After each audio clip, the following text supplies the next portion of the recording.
क्या आप बिलीव करेंगे कि धरती, सूरज और हमारा पूरा सोलर सिस्टम एक बहुत ही बड़े बबल में कैद है, और ऐसा आजकल से नहीं बल्कि 1 करोड़ सालों से भी ज्यादा समय से है। 12 जनवरी 2022 को नेचर जर्नल में पब्लिश इस आर्टिकल को देखो। इसके अनुसार हार्वर्ड यूनिवर्सिटी के सेंटर फॉर एस्ट्रोफिजिक्स और स्पेस टेलीस्कोप साइंस इंस्टीट्यूट के रिसर्चर्स ने मिलकर एक 3D मैप बनाया है जो लोकल बबल की एवोल्यूशन हिस्ट्री को कंस्ट्रक्ट करता है। दोस्तों, लोकल बबल्स का कॉन्सेप्ट 1970s में ही दे दिया गया था, लेकिन उस समय हमारे पास इसकी साइज, शेप और फॉर्मेशन के बारे में कोई इन्फॉर्मेशन नहीं थी। पर हाल ही की रिसर्चर्स में सामने आया है कि ये जायंट बबल आज से 1 करोड़ 40 लाख साल पहले बना था। इसका फॉर्मेशन बहुत ही कम टाइम इंटरवल के अंदर 15 से भी ज्यादा स्टार्स में सुपरनोवा एक्सप्लोजन होने से हुआ था। इन सुपरनोवा एक्सप्लोजन से निकली गैस और रेडिएशन ने समय के साथ एक बबल का फॉर्मेशन कर लिया जो फिलहाल 1000 लाइट ईयर के डायमीटर का है और लगातार एक्सपैंड हो रहा है। इसके अंदर न्यूट्रल हाइड्रोजन भरी हुई है जिसकी डेंसिटी बहुत ही हाई है। वैसे आपको बता दूं कि इस जायंट बबल की डिस्कवरी एक हादसा था। इसको डिस्कवर करने वाले रिसर्चर्स मिल्की वे के सारे ऑब्जेक्ट का एक 3D मैप बनाने में लगे हुए थे।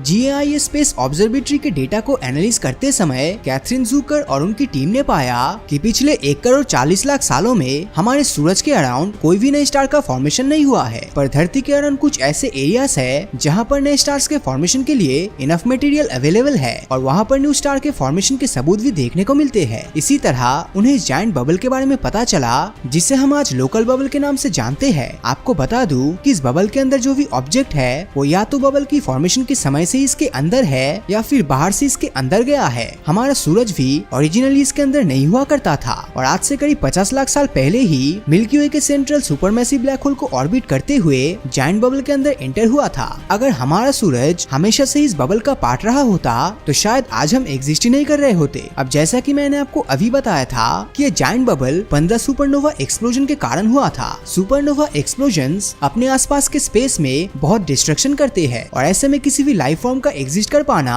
इम्पॉसिबल है। लेकिन फॉर्चुनेटली हमारा सोलर सिस्टम इस बबल के अंदर तब घुसा था जब सुपरनोवा का डेंजरस इफेक्ट खत्म हो चुका था। सेकेंडली, आज के समय ये बबल हमें दूर स्पेस से आने वाली सुपरनोवा रेडिएशन से भी रक्षा कर रहा है। और सबसे बड़ा कोइंसिडेंस तो ये है कि जब हम इसे डिस्कवर कर रहे हैं तब हमारा सूरज इस बबल के बिल्कुल बीच में मौजूद है। पर जरूरी नहीं कि हर चीज हमारे फेवर में हो। ये जायंट बबल करीब 6.5 किलोमीटर पर सेकंड की स्पीड से एक्सपेंड कर रहा है। फिजिक्स के बेसिक्स प्रिंसिपल कहता है कि आयतन बढ़ने से घनत्व कम होती है और यही प्रिंसिपल जायंट बबल में भी अप्लाई होगा। जैसे जैसे ये बबल बड़ा होता जाएगा वैसे वैसे इसकी घनत्व और भी कम होती जाएगी और एक दिन ऐसा आएगा जब ये बबल बस्ट हो जाएगा और इसके अंदर के ऑब्जेक्ट्स अपनी स्टेबिलिटी खो बैठेंगे। अब अगर आप धरती को ऐसी कंडीशन में इमेजिन कर रहे हो तो इसकी कोई जरूरत नहीं है, क्योंकि हम उस समय तक इन बबल्स के अंदर रहेंगे ही नहीं। स्पेस में ट्रैवल करते समय जैसे हमारी धरती बबल में एंटर हुई थी वैसे ही एक दिन इसके बाहर भी निकल जाएगी। पर इसका मतलब ये नहीं है कि हम सेफ जोन में पहुंच जाने वाले हैं। लोकल बबल से बाहर निकलते ही धरती सुपरनोवा एक्सप्लोजन की चपेट में आने का खतरा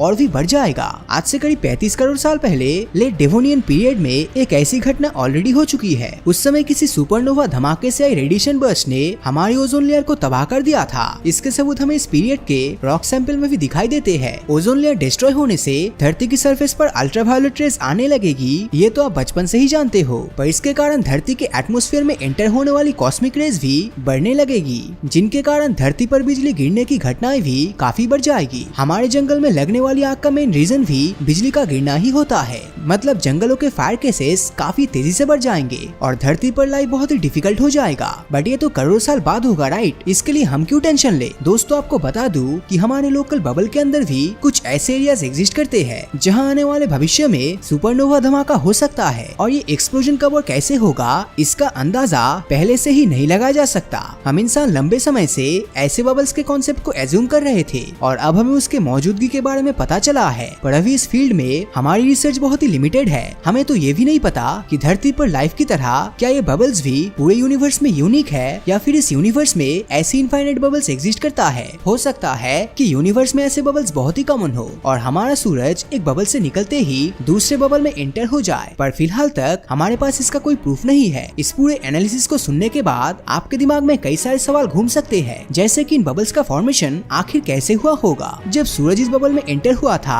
तब धरती की कंडीशन कैसे चेंज हुई होगी, और हमारा सूरज कब इस बबल से बाहर आने वाला है। सवाल कई सारे हैं, पर इसका जवाब भविष्य में छिपा है। आखिर कैसे सुपरनोवा एक्सप्लोजन यानी कि स्टार्स की मौत के इवेंट से ऐसे बबल का जन्म होता है जो नए स्टार्स का फॉर्मेशन करते हैं। ये सोच अपने आप में ही काफी फैसिनेटिंग है, एंड आई एम श्योर आप भी इनके बारे में और जानना चाहते होंगे। आई होप कि आने वाले सालों में हम लोकल बबल्स की स्टडी करके इसकी मिस्ट्रीज को डिकोड करेंगे और साइंटिस्ट मिल्की वे में मौजूद ऐसे और भी बबल्स की मैपिंग करने में कामयाब होंगे। वैसे आप इसके बारे में क्या सोचते हैं, अपनी राय नीचे कमेंट करके जरूर बताना। और अगर ये वीडियो आपको अच्छा लगा हो तो इस वीडियो को लाइक और अपने दोस्तों के साथ शेयर करना मत भूलना। और अगर अभी तक आपने हमारे चैनल को सब्सक्राइब नहीं किया है तो सब्सक्राइब करके नोटिफिकेशन बेल को ऑन कर दीजिए, क्योंकि मैं ऐसे ही वीडियोस हर हफ्ते लाता रहता हूँ। तो मिलता हूँ आपसे अगले वीडियो में, और हमेशा की तरह थैंक्स फॉर वॉचिंग।